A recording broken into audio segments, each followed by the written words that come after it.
did you want to give today? It opened up to the Sermon on the Mount, which is all about blessed. And that word, again, blessed are the poor in spirit, for theirs is the kingdom of heaven. Mm-hmm. Blessed are we who mourn. See, this is interesting. When I tell someone, and if you were to ask me, in fact, Carl, I want you to ask me right now, how are you today? How are you today? I am blessed, and so are you. Some years ago, God told me, I spoke to my heart, that when a person asks me, how are you? You can reply, I am blessed, and so are you. Or you can say, I'm as blessed as you are, and that is blessed. Now, many, many times, 90% of the time, people who I say this to will go, yeah, I know what you mean, and you better believe it, sister. And they'll, and they take it in the right way. But there are some, and it's amazing, is people that I go to church with who kind of look at me funny when I say that I'm blessed. It's like I'm putting myself above them. And, well, why are you blessed and I'm not blessed? Because they do not realize what blessings can mean. Besides making you happy and bringing you pleasure or contentment, the Lord here said, blessed are they who mourn, but they'll be comforted. And so, again, we're hearing the message that just because something is coming your way, that does not look like it's a great, happy thing happening. But it doesn't mean it's not a blessing. Like when it rains, it can be a blessing. It could be a curse.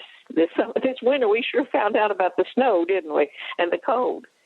And yet there's a lot of things that didn't happen this winter because of the snow and the cold when it came to crime. Think about it. There were people didn't go out in that snow and that cold looking for something to steal or someone to kill or rape or murder. And then he says, blessed are the meek. So when you've been humbled by somebody, that doesn't mean you get upset. You go, thank you, Father. And especially that part when he says, blessed are they when they insult you and persecute you. Oh, my, I don't know how many times I've thought about that when my husband gets mad at me or somebody criticizes me, and I just say, well, I'm being blessed. I'm being blessed. Don't make me feel any better at times, but anyhow. So there's a good explanation for why people say have a blessed day, or why we might say I'm blessed and so are you. That and the fact that I feel like I need to do all I can do to make up for every cuss word that's being spoken out there. It's just my personal mission in life. Well, there's any a lot. other comment that you might have about somebody saying things to you?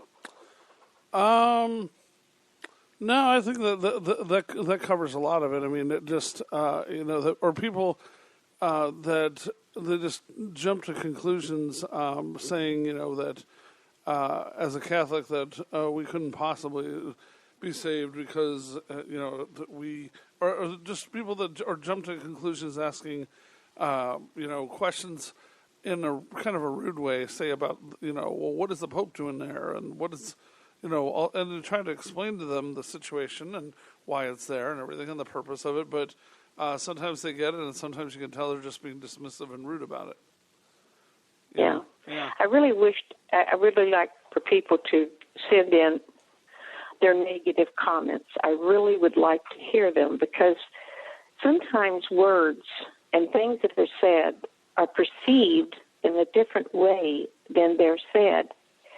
I don't know how many times in my life I will hear something, or my husband will hear something that I've said, and I'll hear something he said, and we can fight and argue about it. But then when we stop and go over again, he says, no, that's not what I meant. Especially when you're living with a Hello? Sorry, folks. One moment, please.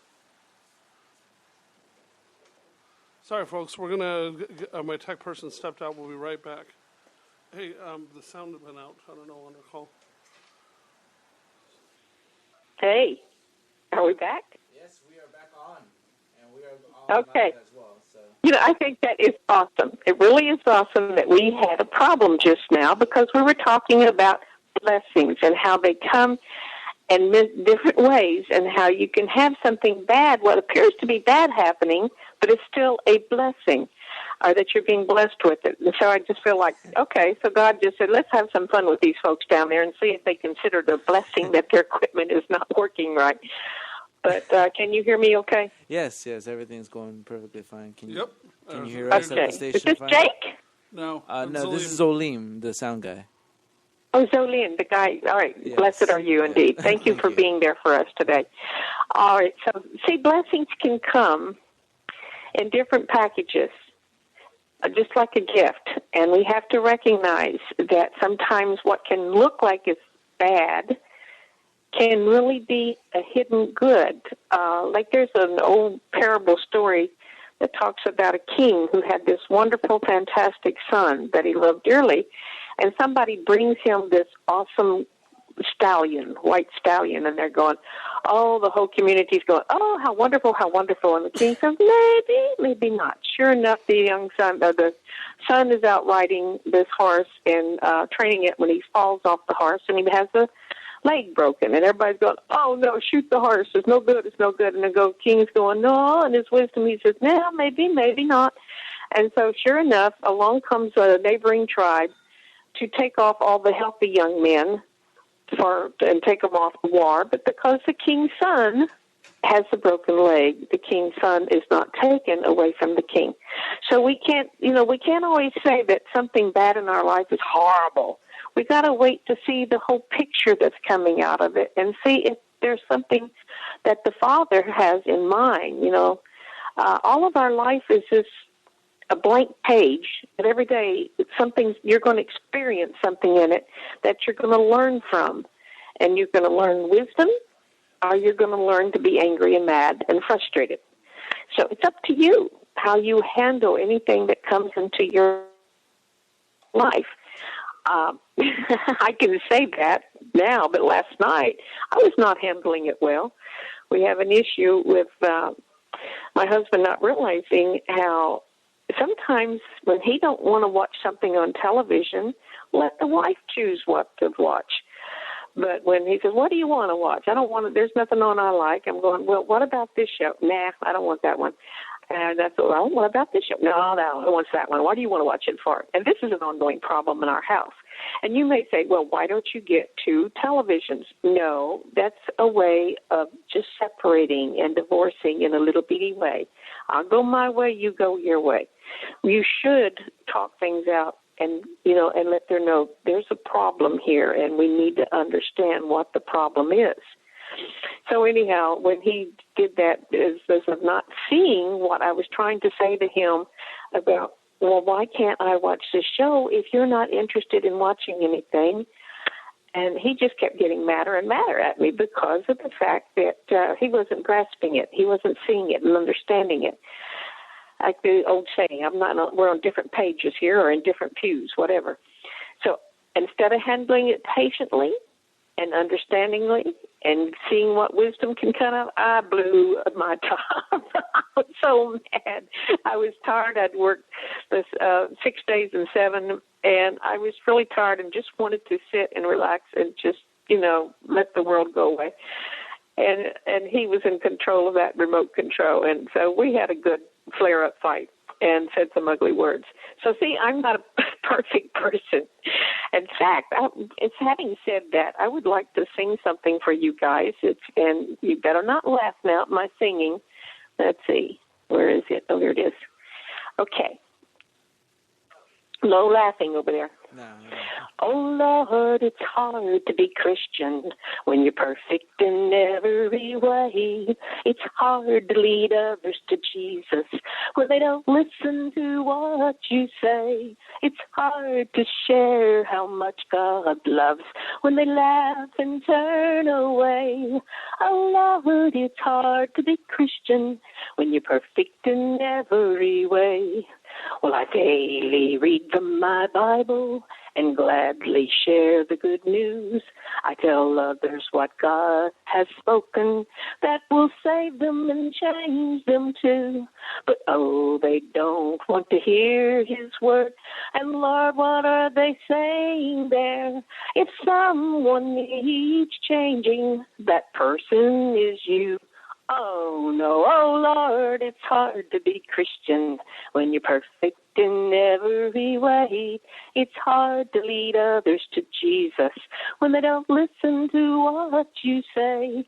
It's hard to share just what God can do when they laugh and turn away. Oh Lord, it's hard to be Christian when you're perfect in every way. Oh Lord, you tell us to love each other and be patient every day, to forgive those who have hurt us or led us astray. You say, if I want forgiveness, then I must forgive too. But Lord, that list of folks is long, and forgiving them is hard to do. Oh, Lord, it's hard to be Christian when you're perfect in every way. It's hard to lead others to Jesus when they don't listen to what you say. It's hard to share what God can do when they laugh and turn away. Oh, Lord, it's hard to be Christian when you're perfect in every way. Well, now, Lord, you tell us to love our enemies and pray for them too. But somehow you forgot to mention who the worst enemy can be. For the enemy lies beside me, my husband in bed with me, and that person I see in the mirror, oh my gosh, the enemy is me. Oh, Lord, it's hard to be Christian when you're perfect in every way. It's hard to lead others to Jesus when they don't listen to what you say. It's hard to share just what God can do when they sneer and turn away. Oh, Lord, it's hard to be Christian when you're perfect in every way. And my husband is sure to let me know that I'm a holier than thou, somebody. Anyhow, it's hard. It is hard to be Christian and do exactly what God says to do, because we're human too. Oh my gosh, are we human? Which brings me back to something. Last night, one of my family members is struggling. She's a teenager. What can I say? 18 years old, wanting to be mature and grown up and on her own. And she emailed me or messaged me and said, I'm living in sin and I don't like it and I want to get out of it. And I thought to myself, that's a harsh word. And I know God did not want her to see herself as a bad person. And that's the problem, too, with words, how words can be taken the wrong way. And to say that we are living in sin, for her especially, I did not want her to see that she was this bad person or to be overloaded with guilt. She was a human being struggling with many things that she's experienced in life. And the same is true with you and me.